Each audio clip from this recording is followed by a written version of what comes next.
السلام علیکم ورحمۃ اللہ وبرکاتہ۔ سیرت النبی کے اگلے حصے کی جانب بڑھتے ہیں۔ چند یہودیوں نے آپ صلی اللہ علیہ وآلہ وسلم سے سوال پوچھا، آپ یہ بتائیں اس وقت لوگ کہاں ہوں گے جب قیامت کے دن زمین و آسمان کی شکلیں تبدیل ہو جائیں گی؟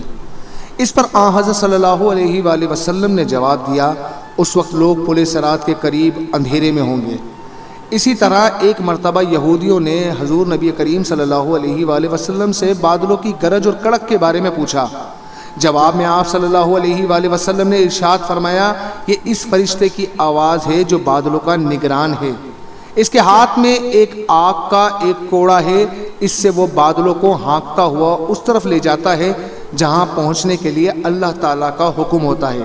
ان یہودیوں میں سے ایک گروہ منافقین کا تھا۔ یہ بات ذرا وضاحت سے سمجھ لیں، مدینہ منورہ میں جب اسلام کو عروج حاصل ہوا تو یہودیوں کا اقتدار ختم ہو گیا۔ بہت سے یہودی اس خیال سے مسلمان ہو گئے کہ اب ان کی جانیں خطرے میں ہیں، سو اپنی جانیں بچانے کے لیے وہ جھوٹ موٹ کے مسلمان ہو گئے۔ اب اگرچہ کہنے کو وہ مسلمان تھے، لیکن ان کی ہمدردیاں اور محبتیں اب بھی یہودیوں کے ساتھ تھی۔ ظاہر میں وہ مسلمان تھے، اندر سے وہی یہودی تھے۔ ان لوگوں کو اللہ اور اس کے رسول نے منافق قرار دیا ہے۔ ان کی تعداد 300 کے قریب تھی۔ انہی منافقوں میں عبداللہ ابن ابی بھی تھا۔ یہ منافقوں کا سردار تھا۔ یہ منافقین ہمیشہ اس طاق میں رہتے تھے کہ کب اور کس طرح مسلمانوں کو نقصان پہنچا سکے۔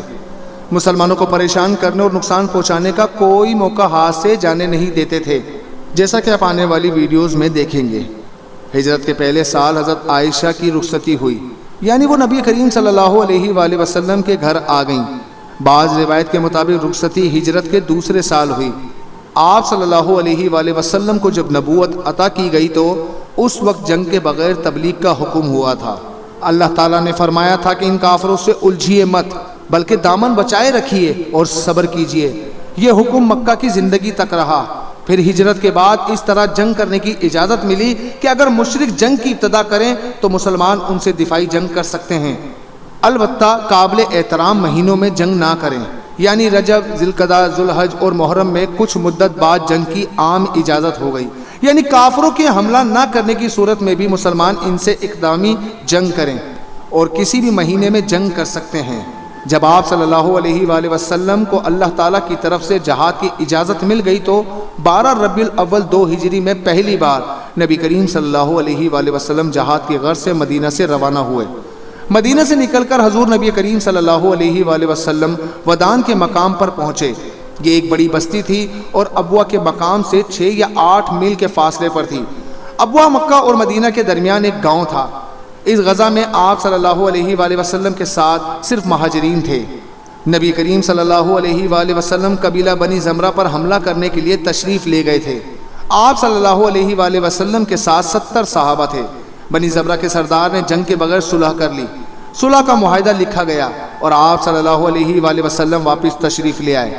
اس طرح یہ حضور نبی کریم صلی اللہ علیہ وآلہ وسلم کا پہلا غزہ تھا۔ اس کو غزہ بنی زمرہ کہا جاتا تھا۔ اس غزہ میں مسلمانوں کا جھنڈا سفید تھا اور یہ حضرت حمزہ کے ہاتھ میں دیا گیا تھا۔ صلح کے معاہدے میں طے پایا تھا کہ یہ لوگ مسلمانوں کے مقابلے پر نہیں آئیں گے اور اللہ کے رسول صلی اللہ علیہ وآلہ وسلم انہیں جب بھی بلائیں گے انہیں مدد کے لیے آنا ہوگا۔ اس غزوے میں مسلمانوں کو 15 دن لگے۔ اس کے بعد غزوہ بوات ہوا۔ اس میں اسلامی لشکر میں 200 مہاجرین تھے۔ جھنڈا سفید رنگ کا تھا۔ یہ ربیع الثانی 2 ہجری میں پیش آیا۔ نبی کریم صلی اللہ علیہ وآلہ وسلم ایک تجارتی قافلے کو روکنے کے لیے روانہ ہوئے تھے۔ اس قافلے کا سردار قریش کا سردار امیہ بن خلف تھا۔ اس کے ساتھ قریش کے 100 آدمی تھے۔ قافلے میں 2500 اونٹ تھے۔ ان پر تجارتی سامان لدا ہوا تھا۔ جب نبی کریم صلی اللہ علیہ وآلہ وسلم اس غزوے کے لیے مدینہ سے روانہ ہوئے تو اپنا قائم مقام حضرت سعد بن معاذ کو بنایا۔ مدینہ منورہ سے روانہ ہو کر آپ صلی اللہ علیہ وآلہ وسلم بوات کے مقام پر پہنچے۔ یہ ایک پہاڑ کا نام ہے، اسی مناسبت سے اس غزہ کا نام غزوہ بوات پڑا، لیکن بوات پہنچنے پر دشمنوں سے سامنا نہ ہو سکا کیونکہ قریشی قافلہ مسلمانوں کے پہنچنے سے پہلے ہی وہاں سے رخصت ہو چکا تھا۔ اس لیے نبی کریم صلی اللہ علیہ وآلہ وسلم جنگ کے بغیر ہی تشریف لے آئے۔ جمادی الاولی کے مہینے میں غزوہ عشیرہ پیش آیا۔ اس مرتبہ بھی حضور نبی کریم صلی اللہ علیہ وآلہ وسلم ایک قریشی قافلے کو روکنے کے لیے تشریف لے گئے۔ وہ قافلہ ملک شام کی طرف جا رہا تھا۔ قریش نے اس قافلے میں اپنا بہت سا مال و اسباب شامل کر رکھا تھا۔ غرض مکہ کے سبھی لوگوں نے اس میں مال شامل کیا تھا۔ اس قافلے کے ساتھ 50,000 دینار تھے، 1,000 اونٹ تھے۔ قافلے کے سردار ابو سفیان تھے جو کہ ابھی مسلمان نہیں ہوئے تھے۔ 27 آدمی بھی ہمراہ تھے۔ نبی کریم صلی اللہ علیہ وآلہ وسلم نے مدینہ منورہ میں ابو سلمہ بن عبداللہ کو اپنا قائم مقام بنایا۔ آپ صلی اللہ علیہ وآلہ وسلم کے ساتھ 150 کے قریب صحابہ کرام تھے۔ مدینہ منورہ سے روانہ ہو کر نبی کریم صلی اللہ علیہ وآلہ وسلم عشیرہ کے مقام تک پہنچے۔ اس غزوے میں بھی اسلامی جھنڈے کا رنگ سفید تھا۔ جھنڈا حضور نبی کریم صلی اللہ علیہ وآلہ وسلم کے چچا حضرت امیر حمزہ رضی اللہ تعالیٰ عنہ کے ہاتھ میں تھا۔ اسلامی لشکر 20 اونٹوں پر سوار ہوا۔ سب لوگ باری باری سوار ہوتے رہے۔ عشیرہ کے مقام پر حضور نبی کریم صلی اللہ علیہ وآلہ وسلم کو معلوم ہوا کہ قافلہ وہاں سے گزر کر شام کی طرف جا چکا ہے۔ چنانچہ نبی کریم صلی اللہ علیہ وآلہ وسلم پھر جنگ کے بغیر واپس تشریف لے آئے۔ تاہم اس دوران بنی مدلج سے امن اور سلامتی کا معاہدہ طے پایا۔ اسی سفر میں حضرت علی کو ابو تراب کا لقب ملا۔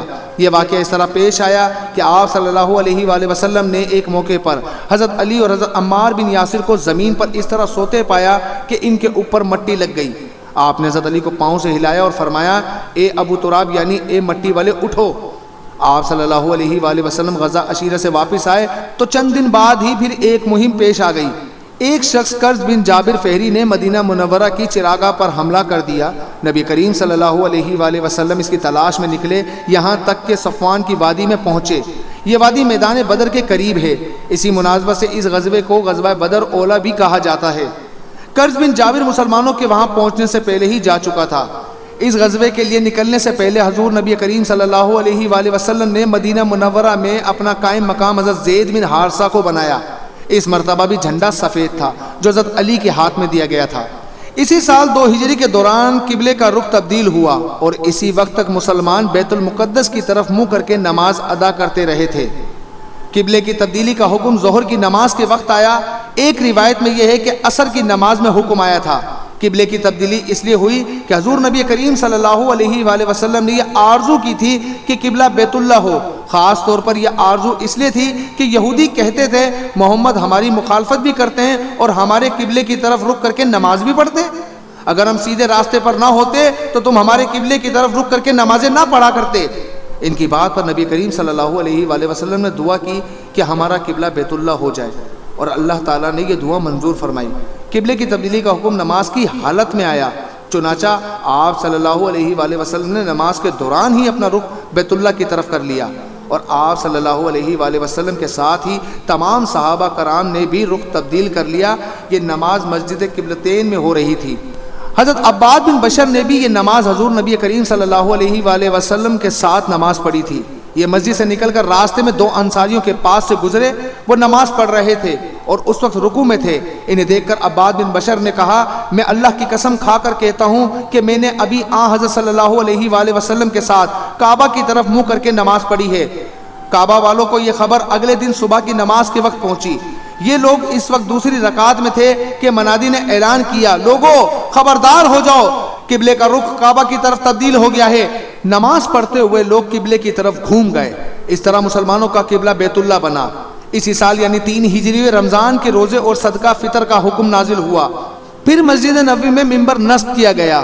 جب تک ممبر نہیں بنا تھا آپ صلی اللہ علیہ وآلہ وسلم کھجور کے ایک تنے سے ٹیک لگا کر کھڑے ہوتے تھے اور خطبہ دیتے تھے۔ جب ممبر بن گیا اور آپ صلی اللہ علیہ وآلہ وسلم نے کھجور کے اس تنے کی بجائے ممبر پر خطبہ ارشاد فرمایا تو وہ تنا رونے لگا۔ اس کے رونے کی آواز ایسی بلند ہوئی کہ تمام لوگوں نے اس کی آواز کو سنا۔ آواز اس قدر دردناک تھی کہ ساری مسجد ہل گئی۔ وہ اس طرح رو رہا تھا جیسے کوئی اونٹنی اپنے بچے کے گم ہونے پر روتی ہے۔ اس کے رونے کی آواز سن کر نبی کریم صلی اللہ علیہ وآلہ وسلم ممبر پر سے اتر کر اس کے پاس پہنچے اور اسے اپنے سینے سے لگا لیا۔ اس کے بعد اس میں سے ایک بچے کے سسکنے کی آواز آنے لگی۔ نبی کریم صلی اللہ علیہ وآلہ وسلم نے اس پر پیار سے ہاتھ پھیرا اور فرمایا، پرسکون اور خاموش ہو جا۔ تب کہیں جا کر اس کا رونا بند ہوا۔ اس کے بعد آپ صلی اللہ علیہ وآلہ وسلم نے اس تنے کو ممبر کے نیچے دفن کرنے کا حکم دیا۔ آپ صلی اللہ علیہ وآلہ وسلم نے ایک بار ارشاد فرمایا، میرے گھر اور میرے ممبر کے درمیان کی جگہ جنت کے باغوں میں سے ایک باغ ہے، یعنی یہ مقام جنت ہی کا ایک مقام ہے۔ اللہ تعالیٰ نے اس مقام کو جنت میں شامل کر دیا ہے۔ اس سے پہلے آپ دیکھ چکے ہیں کہ قریش کے ایک تجارتی قافلے پر حملے کی غرض سے آپ صلی اللہ علیہ وآلہ وسلم روانہ ہوئے تھے، لیکن جب آپ صلی اللہ علیہ وآلہ وسلم عشیرہ کے مقام پر پہنچے تو قافلہ اس مقام سے گزر کر شام کی طرف روانہ ہو چکا تھا۔ چنانچہ آپ صلی اللہ علیہ وآلہ وسلم واپس تشریف لے آئے تھے۔ پھر جب آپ صلی اللہ علیہ وآلہ وسلم کو اطلاع ملی کہ وہ قافلہ شام سے واپس آ رہا ہے اور اس سامان تجارت کا منافع مسلمانوں کے خلاف استعمال ہوگا، اس لیے آپ صلی اللہ علیہ وآلہ وسلم نے حکم دیا، قریش کا تجارتی قافلہ آ رہا ہے، اس میں ان کا مال و دولت ہے، تم اس پر حملہ کرنے کے لیے بڑھو، ممکن ہے اللہ تمہیں اس سے فائدہ دے۔ ادھر اس قافلے کے سردار ابو سفیان تھے، یہ قریش کے بھی سردار تھے، اس وقت تک ایمان نہیں لائے تھے۔ فتح مکہ کے موقع پر ایمان لائے۔ ان کی عادت تھی کہ جب ان کا قافلہ حجاز کی سرزمین پر پہنچتا تو جاسوسوں کو بھیج کر راستے کی خبریں معلوم کر لیتے تھے۔ انہیں آپ صلی اللہ علیہ وآلہ وسلم کا خوف بھی تھا، چنانچہ ان کے جاسوسوں نے بتایا کہ آن حضرت صلی اللہ علیہ وآلہ وسلم اس تجارتی قافلے کو گھیرنے کے لیے روانہ ہو چکے ہیں۔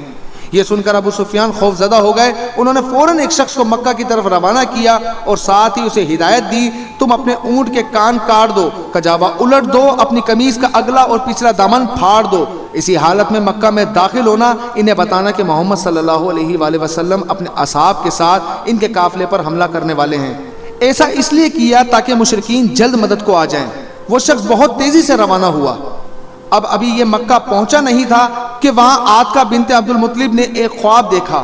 نبی کریم صلی اللہ علیہ وآلہ وسلم کی پھوپھی تھی۔ یہ معلوم نہیں ہو سکا کہ بعد میں یہ اسلام لے آئی تھی یا نہیں، روایت میں اختلافات پائے جاتے ہیں۔ کچھ روایت کہتی ہیں ایمان لے آئی تھی، کچھ میں ہے کہ انہوں نے اسلام قبول نہیں کیا تھا۔ خواب بہت خوفناک تھا، یہ ڈر گئیں۔ انہوں نے حضرت عباس کو اپنا خواب سنایا، لیکن اس شرط پر سنایا کہ وہ کسی اور کو نہ سنائیں گے۔ انہوں نے کہا ٹھیک ہے، تم خواب سناؤ، تم نے کیا دیکھا ہے؟ عاتکہ بنت عبد المطلب نے کہا میں نے خواب دیکھا کہ ایک شخص اونٹ پر سوار چلا آ رہا ہے، یہاں تک کہ وہ اب تک کے پاس آ کر رکا۔ اب تک مکہ معظمہ سے کچھ فاصلے پر ہے۔